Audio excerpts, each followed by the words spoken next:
Hello everyone, welcome to our channel group study plus. My name is Khushi and जैसा कि आप सब जानते हैं मैं क्लास 12 की पॉलिटिकल साइंस हिंदी में करवाऊंगी।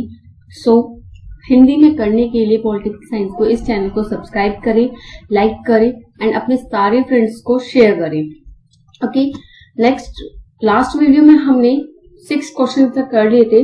ये वीडियो का थर्ड पार्ट है और सेकेंड पार्ट और फर्स्ट पार्ट मैं अपलोड कर चुकी हूँ, आप प्लेलिस्ट में जाके देख सकते हैं। आज मैं वीडियो आगे स्टार्ट करूंगी, 7 क्वेश्चन से स्टार्ट करूंगी। आई होप आपको समझ में आ रहा होगा। मैं आपको पहले भी बोल चुकी हूँ, आपको नोट चाहिए तो आप व्हाट्सएप पे मेरे डिस्क्रिप्शन में दिए गए नंबर पे मैसेज करें या फिर आप इन्हें नोट्स डाउन भी कर सकते हैं। ठीक है, so let's start. 7 question start करते हैं आज से। ओके बच्चों, 7 क्वेश्चन ये रहा। गुटनिरपेक्ष आंदोलन की उत्पत्ति किस प्रकार हुई समझाइए और गुटनिरपेक्ष आंदोलन का उदय किस प्रकार हुआ समझाइए। तो हम स्टार्टिंग से पढ़ते हैं, फिर मैं आपको इजी लैंग्वेज में छोटे से वर्ड्स में समझाऊंगी, थोड़े थोड़े वर्ड्स में। दूसरे विश्व युद्ध के बाद विश्व में कई नवस्वतंत्र देशों का उदय हुआ, जैसे नए जो उस टाइम पे गुलाम थे और 1947 या 1945 के बाद आजाद हुए, जैसे 1947 में भारत और पाकिस्तान, 1948 में चीन और श्रीलंका, 90 समथिंग इसी लाइन में इंडोनेशिया, मिस्र, यूगोस्लाविया, समथिंग ऐसी बहुत से देश थे जो आजाद हुए। ठीक है, लेकिन नव स्वतंत्र देशों के सामने सबसे बड़ी और महत्वपूर्ण समस्या यह थी कि शीत युद्ध के दौर में यदि वे पूंजीवादी गुट में जाते हैं तो समाजवादी गुट के शत्रु बन जाएंगे और समाजवादी गुट में जाएंगे तो पूंजीवाद के गुट बन जाएंगे। ऑब्वियस सी बात है, अगर आपके 2 फ्रेंड्स में लड़ाई हो रही है और आप किसी एक फ्रेंड की साइड ले लो तो दूसरे फ्रेंड से आपके जरूर संबंध अच्छे नहीं होंगे। वो कहेगा इसने तो उसकी साइड ली थी तो मैं इससे नहीं बोलूंगा। तो ऐसे ही इसमें था, इसमें भी उन्होंने एक गुट में शामिल ना होने का सोचा, ताकि मतलब दोनों देशों से दूरी समान दूरी बनाने की सोची। इसलिए दोनों देशों ने मतलब जो भी 2 महाशक्तियां थी उनके बीच यह सोचा कि अगर वो समाजवादी गुट में जाएंगे तो वो पूंजीवादी के, और पूंजीवादी गुट में जाएंगे तो समाजवादी गुट के शत्रु बन जाएंगे, जैसा कि मैंने आपके फ्रेंड्स से रिलेटेड आपको एग्जांपल देकर समझाया। ठीक है, भारत, मिस्र और यूगोस्लाविया, इन 3 देशों ने मिलकर महत्वपूर्ण भूमिका निभाई, जिसे बांडुंग सम्मेलन या फिर अफ्रो एशियाई सम्मेलन। बांडुंग इंडोनेशिया की राजधानी है, मैंने आपको पहले बताया था, बांडुंग इंडोनेशिया की राजधानी है। इसमें सम्मेलन आयोजित हुआ, मतलब पहले तो विचार रखे थे 1955 में, विचार रखे थे 1961 में यह सम्मेलन पूरी तरीके से आयोजित हो गया। ठीक है, अब गुटनिरपेक्ष आंदोलन के जो उदय के कारण थे वो क्या थे वो देखते हैं। ठीक है, गुटनिरपेक्ष आंदोलन का उदय। गुटनिरपेक्ष आंदोलन का संस्थापक भारत के पंडित नेहरू। मैंने बिगमी की आपको ट्रिक बताई थी, उसे याद होगा आपको। बी से भारत, आई से इंडोनेशिया, जी से घाना, एम से मिस्र और वाई से यूगोस्लाविया। इन 5 देशों ने मिलकर गुटनिरपेक्ष आंदोलन की स्थापना की थी, जो यहाँ पर है। उनके प्रधानमंत्री और राष्ट्रपति के नाम भी यहाँ पर दिए गए हैं। भारत के प्रधानमंत्री पंडित नेहरू, इंडोनेशिया के डॉक्टर सुकर्नो और घाना के वामे नक्रूमा, मिस्र के कर्नल नासिर और यूगोस्लाविया के मार्शल टीटो ने मिलकर, इन सब 5 देशों ने और इनके प्रधानमंत्री राष्ट्रपति ने मिलकर 1961 में बेलग्रेड, जो यूगोस्लाविया की राजधानी थी, उसमें एक सम्मेलन आयोजित किया जिसे गुटनिरपेक्ष कहा गया। अब देखो, इसमें एक छोटा सा वर्ड है मिस्र। ये जो देश था मिस्र और यूगोस्लाविया, इनके जो इनके जो राष्ट्रपति थे, जो मिस्र के लिखा है यहाँ पर कर्नल नासिर, ये जो मिस्र है यहाँ पर कर्नल नासिर लिखा है और यूगोस्लाविया के मार्शल टीटो लिखा है।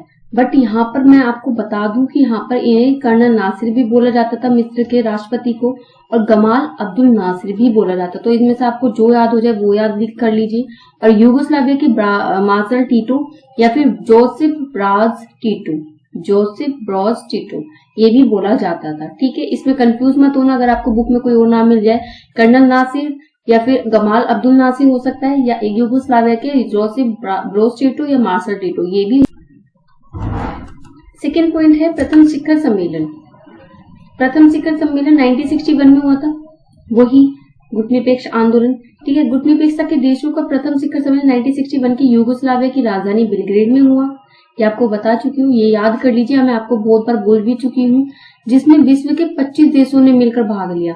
वैसे 5 ने इंपॉर्टेंट महत्वपूर्ण भूमिका निभाई थी, जो मैंने आपको बिगनी बताया था वो उन्होंने महत्वपूर्ण भूमिका निभाई थी, परंतु उसके साथ साथ 25 देश भी थे जिन्होंने उसमें भाग लिया, जिसमें धीरे धीरे दोनों गुटों के सदस्य भी आने लगे। ठीक है, दोनों गुट में अमेरिका और सोवियत संघ के दोनों गुट से अपने छोड़कर अमेरिका के जितने भी देश थे, जितने भी उसके सपोर्ट में गठबंधन के देश थे, उन्होंने अपने गुट को छोड़कर, मतलब अमेरिका और सोवियत संघ को छोड़कर गुटनिरपेक्षता के आंदोलन में शामिल होने लगे।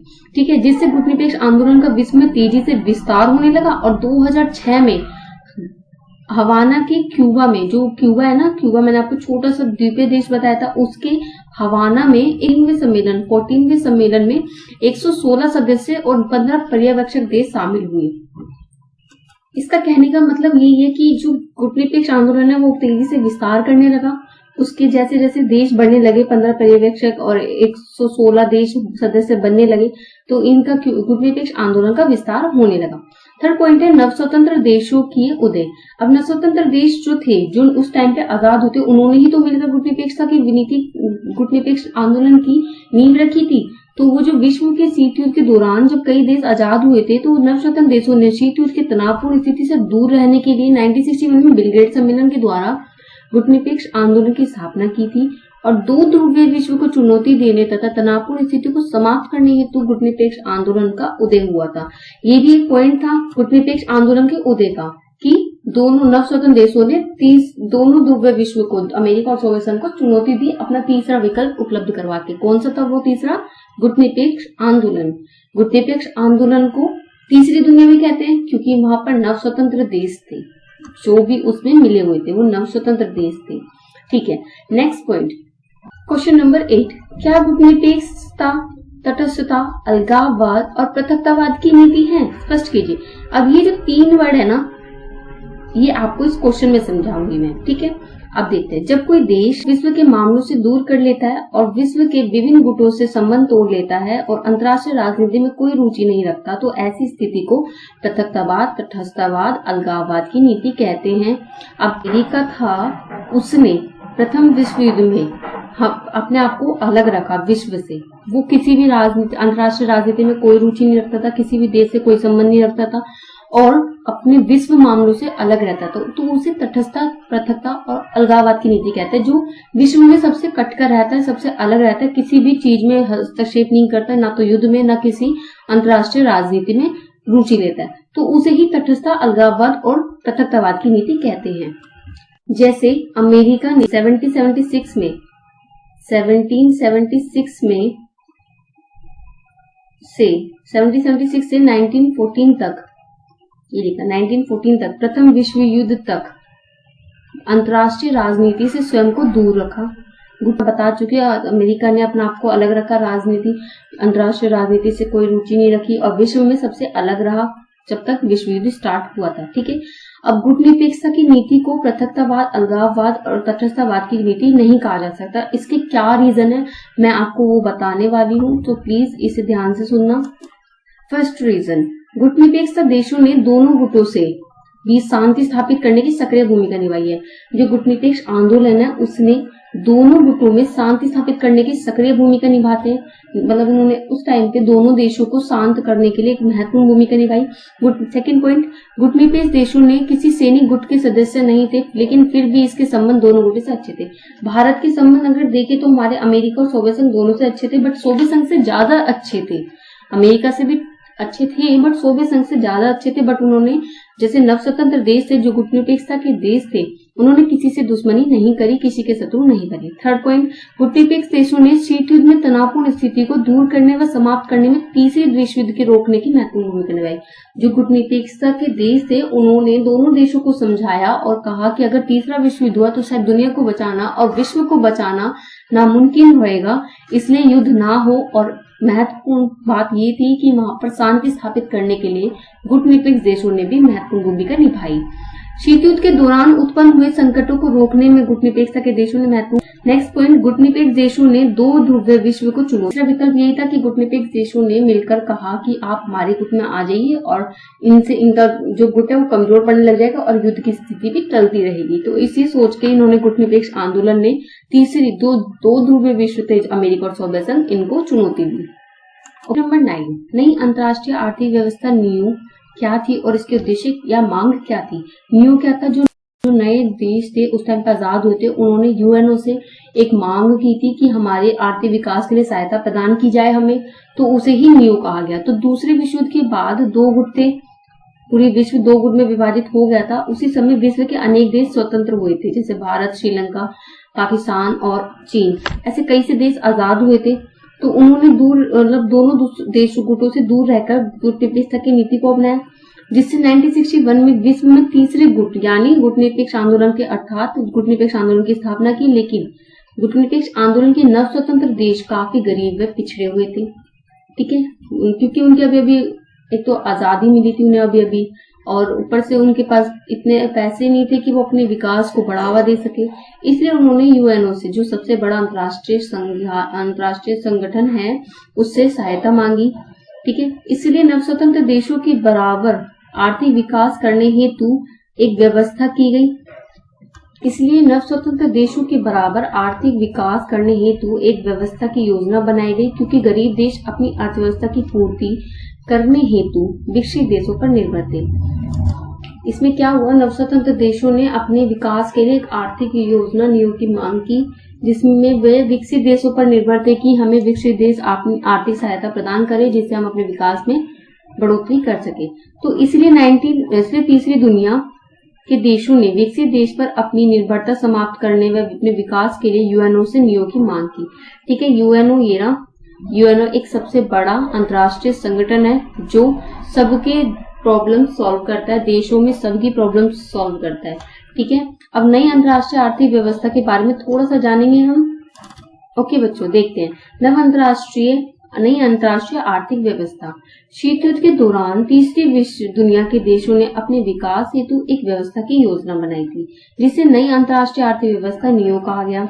गरीब देशों की मांगों को पूरा करने के लिए संयुक्त राष्ट्र संघ यूएनओ ने, यूएनओ की पूरा फुल फॉर्म है ये संयुक्त राष्ट्र संघ। यूएनओ ने 1972 में, मैंने आपको पहले भी बताया था, यूएनओ ने 1972 में अंकटाड, इसकी फुल फॉर्म मैंने आपको बता चुकी हूँ, की स्थापना की थी। इस सम्मेलन में यूएनओ के गरीब व पिछड़े देशों के व्यापार एवं विकास हेतु यूएनओ ने एक रिपोर्ट विकसित की थी। इस रिपोर्ट का शीर्षक जो था, ये रिपोर्ट इंपॉर्टेंट है, 1 नंबर में आ सकते हैं, यह है रिपोर्ट का नाम, शीर्षक यह है विकास के लिए एक नई नीति की ओर, ठीक है, विकास के लिए एक नई नीति की ओर इसका शीर्षक था, ठीक है। ओके, इस रिपोर्ट के द्वारा न्यू की मांग में कुछ परिवर्तन करके इन्हें स्वीकार कर लिया गया, जिससे गरीब देशों की विकास तेजी से होने लगा। इंग्लिश में रिपोर्ट का नाम था towards a new trade policy for development, ठीक है, UNCTAD अंकटाड। ओके, आगे पढ़ते हैं बच्चों, आगे नेक्स्ट क्वेश्चन देखते हैं, 10th क्वेश्चन। इसमें है क्वेश्चन, गुटनिरपेक्षता के देशों ने न्यू के द्वारा यूएनओ से क्या मांगे की, या फिर विकास के लिए एक नई नीति की ओर जो रिपोर्ट थी उसके द्वारा न्यू ने किन मांगों को स्वीकार कर लिया गया। या फिर क्वेश्चन ये भी आ सकता है, अंकटाड सम्मेलन के द्वारा वे विकासशील देशों ने किन मांगों को पूरा किया गया, विकासशील देश को की किस मांगों को अंकटाड द्वारा पूरा किया गया। इसका आंसर देखते हैं बच्चों, गुटनिरपेक्ष देशों ने अपने विकास हेतु यूएनओ से मांग की थी न्यू की, ठीक है। न्यू के द्वारा गुटनिरपेक्ष देशों की निम्नलिखित मांगों को स्वीकार किया गया। विश्व के गरीब व पिछड़े देशों को अपनी प्राकृतिक, जो विश्व के गरीब और पिछड़े देश है उनको अपनी प्राकृतिक संसाधनों पर पूरा नियंत्रण होगा। उनके पूर्ण नियंत्रण का अर्थ ये था कि विकसित देश उनके संसाधनों पर, प्राकृतिक संसाधनों पर अपना हक ना जमाए, और हमें अपने प्राकृतिक संसाधनों पर हमारा पूरा नियंत्रण होना चाहिए। सेकंड पॉइंट ये था, विकासशील देशों को अपना कच्चा माल बेचने के लिए विकसित देशों का बाजार तक पहुंच होनी चाहिए। इसका मतलब ये था कि जो गरीब देश है जैसे पाकिस्तान, भारत, ये जो देश है ये चाहते थे कि जो हमारा काम है, हमारा जो कच्चा माल है, मतलब हमारे कच्चा माल ये होता है कि जैसे लकड़ी हो गई, या फिर कच्चा माल में हमें प्रकृति से प्राप्त होता है, जैसे लकड़ी हो गई या तेल, तो ये हम विकसित देशों तक भी पहुंचा सके, हमारे बाजार उन तक भी पहुंच सके। तो इसलिए उन्होंने यह मांग भी रखी, ठीक है। विकसित देश की उच्च तकनीक व प्रौद्योगिकी का लाभ विकासशील देशों को भी मिलना चाहिए। जो विकसित देश में उच्च तकनीक और उच्च प्रौद्योगिकी है उसका लाभ हमें भी मिलना चाहिए।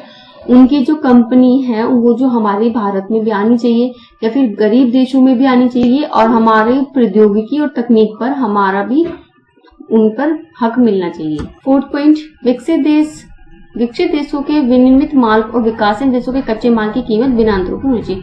देखो बच्चों, जो विकसित देश होते हैं जैसे अमेरिका है और जैसे भारत है, ये विकसित देश है, ये विकासशील देश है। अमेरिका विकसित है और भारत विकासशील है। विकसित देश वो होते हैं जो विकास कर चुके हैं, विकासशील देश वो होते हैं जो विकास अभी कर रहे हैं। ठीक है, तो इनका ये फोर्थ पॉइंट ये कह रहा है कि जो विकसित देशों के जो माल है, जो विनिर्मित माल है, जो इनका बना हुआ माल है, वो भारत में आए और जो इसका कच्चा माल, भारत का जो कच्चा माल अमेरिका में जाए, उनकी कीमत में कोई डिफरेंस ना हो। नियो की मांग ये थी कि भारत और अमेरिका के बीच कच्चा माल जो भारत से जा रहा है और अमेरिका का विनिर्मित माल जो भारत में आ रहा है, उनकी जो बीच में जो व्यापार हो रहा है उसके अमाउंट में या उनकी कीमत में ज्यादा अंतर ना हो और समान अंतर ही होना चाहिए। फिफ्थ पॉइंट है, विकसित देशों के उद्योगों को विकासशील देशों में भी स्थापित किया जाना चाहिए। ये मतलब है इसका कि विकसित देश जो अमेरिका जैसे देश है, विकसित देश है, जो हाई स्टैंडर्ड वाले देश हैं, उनका जो उद्योग है वो विकासशील देशों जैसे भारत पाकिस्तान में भी आना चाहिए।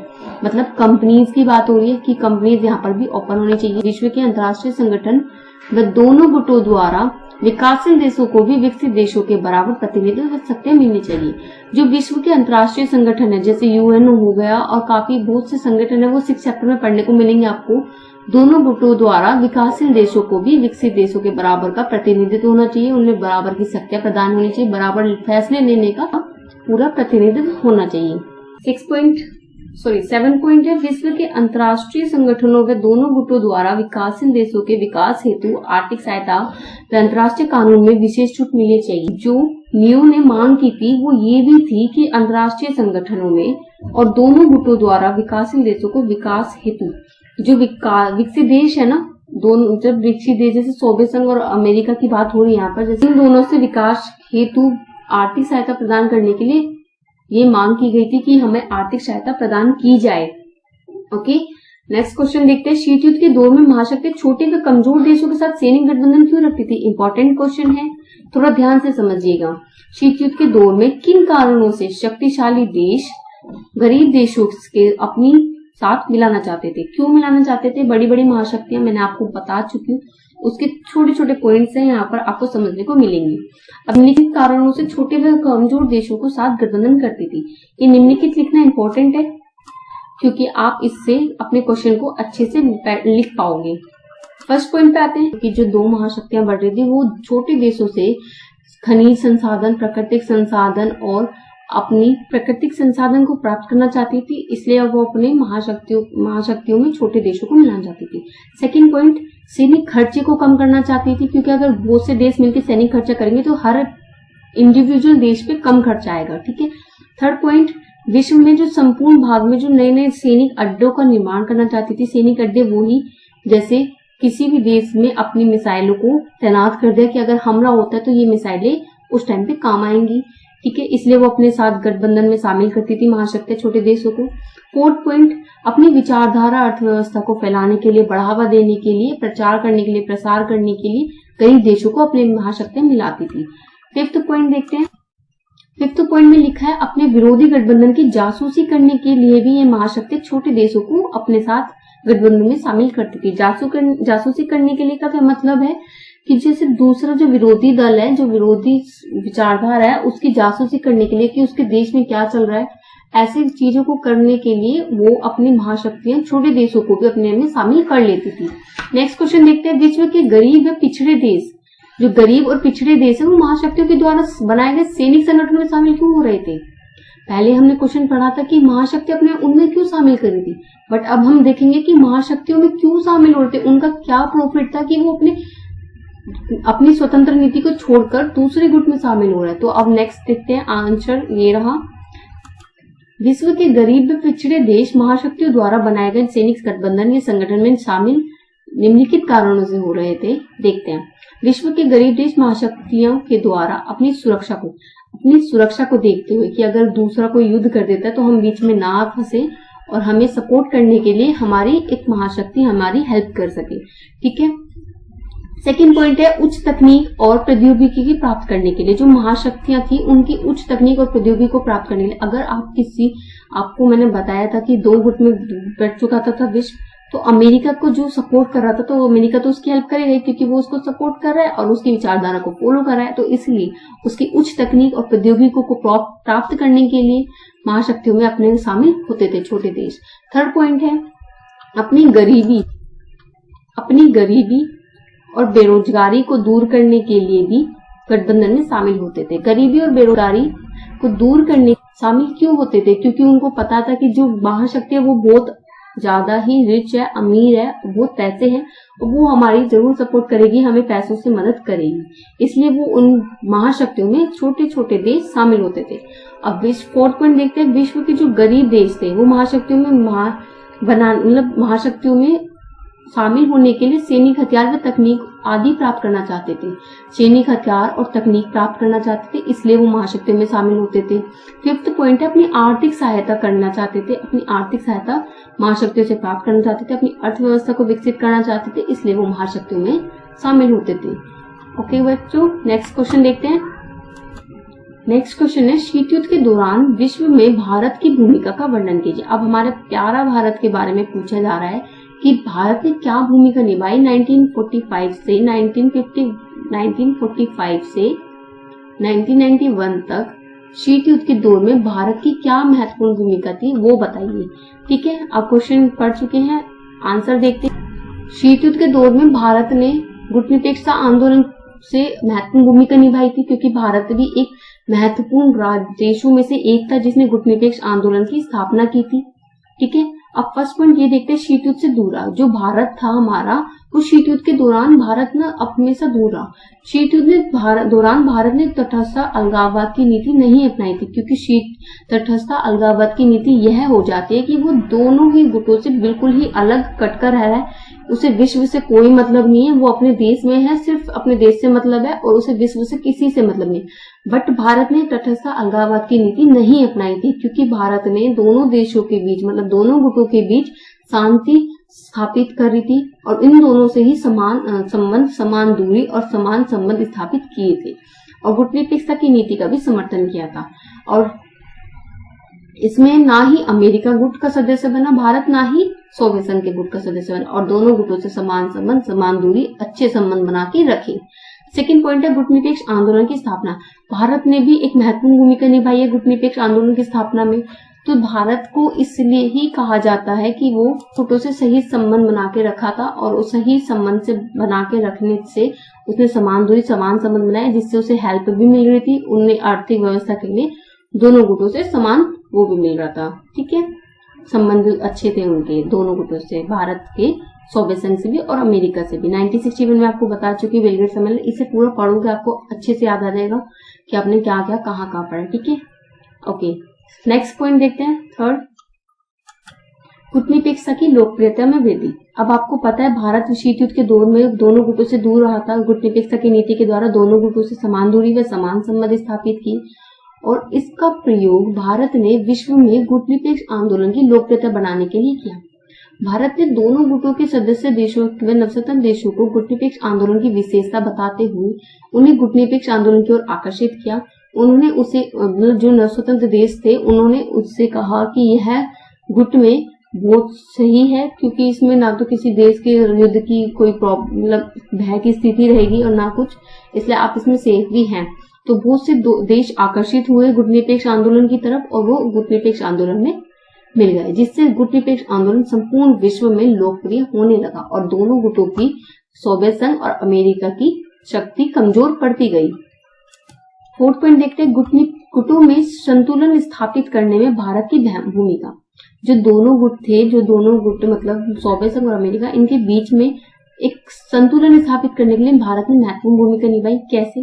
गुटनिरपेक्षता के दौर में, जो गुटनिरपेक्षता के द्वारा भारत दोनों गुटों से संतुलन स्थापित करने में महत्वपूर्ण भूमिका निभा रहा था। भारत ने शीत युद्ध के दौरान अमेरिका और सोवियत संघ के गुटों के बीच उत्पन्न हुए संकटों व युद्धों को टालने तथा समाप्त करने में महत्वपूर्ण भूमिका निभाई। जैसे भारत ने क्यूबा मिसाइल संकट, वियतनाम संकट, कोरिया संकट, कांगो संकट आदि को रोका। भारत ने उन्हें समझाया कि अगर युद्ध हुआ तो विश्व पे बहुत बड़ा खतरा मंडरा सकता है और इसीलिए युद्ध ना हो और शांति से यह संधियां की जाए और युद्ध को टाला जाए, क्योंकि शीत युद्ध के दौरान दोनों गुटों में से किसी भी गुट में शामिल हो सकता था भारत, ठीक है, बट वो नहीं हुआ। भारत ने अपनी स्वतंत्र नीति को पालन किया और दोनों गुटों से समान दूरी समान संबंध स्थापित किए। अब इसमें भारत की एक छोटी सी बहुत इंपॉर्टेंट बात है कि भारत ने जो दोनों गुटों के ऊपर दबाव बनाकर अपनी शर्तों को पूरा करवा लेता था। कैसे करवा लेता था वो मैं आपको बताती हूँ। देखो, भारत जाता था सोवियत संघ के पास, जैसे भारत के प्रधानमंत्री पंडित नेहरू थे ना, पंडित जवाहरलाल नेहरू, वो जाते थे सोवियत संघ के पास। तो सोवियत संघ से कहते थे अगर आप हमारी मदद नहीं करोगे ना तो हम अमेरिका के गुट में शामिल हो जाएंगे, तो इसलिए हमारी मदद कीजिए। तो अमेरिका के गुट में शामिल ना हो इसलिए सोवियत संघ भारत की मदद कर देता था। ऐसे ही वो अमेरिका के साथ करता था। भारत अमेरिका के पास जाता था और कहता था अगर आपने हमारी मदद नहीं करी तो हम सोवियत संघ के गुट में मिल जाएंगे, तो इसलिए अमेरिका भी उसकी हेल्प कर देता था। इसलिए उसने अपनी शर्त मनवाने के लिए दोनों गुटों पर दबाव बनाकर रखा, ठीक है। नेक्स्ट क्वेश्चन देखते हैं। गुटनिरपेक्षता आंदोलन के द्वारा भारत के हितों को कैसे बढ़ावा मिला, समझाइए।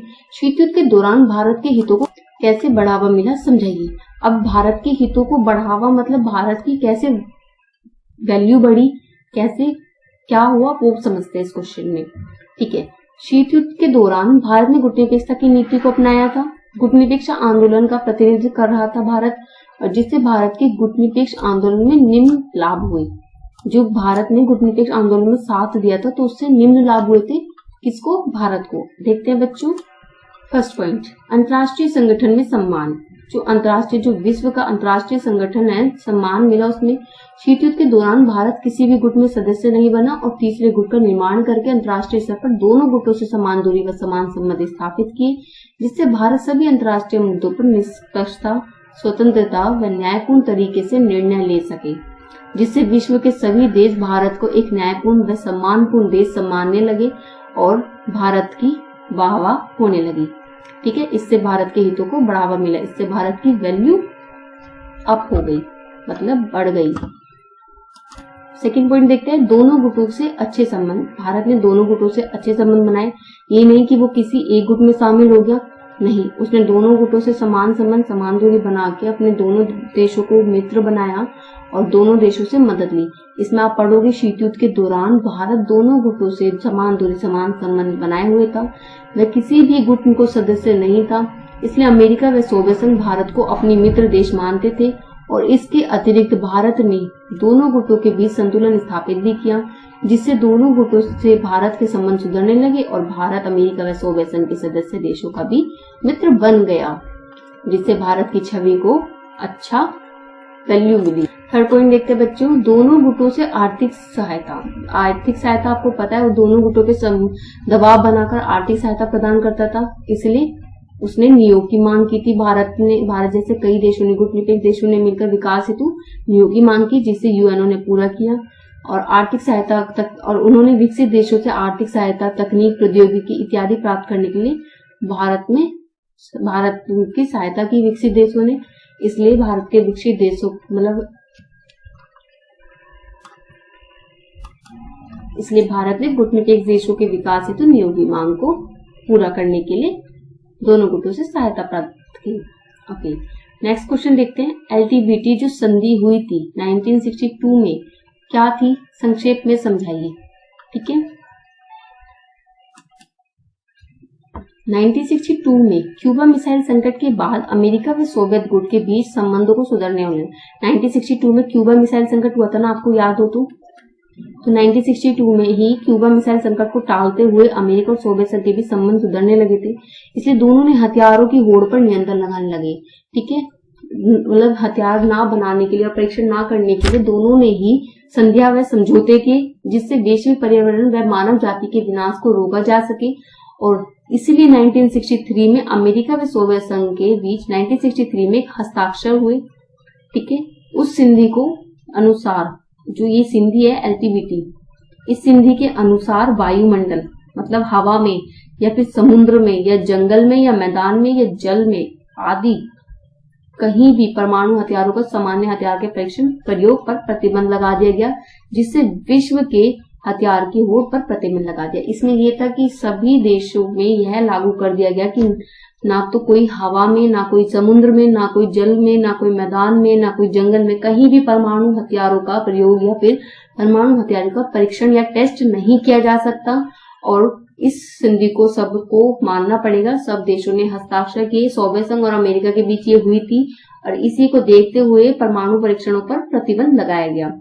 ओके बच्चों, आज के लिए इतना ही। Thank you for listening my video and this video please share to all your friends. Okay बच्चों, thank you for listening my video. Please like, subscribe and share to all your friends. Okay, bye bye, take care all of you.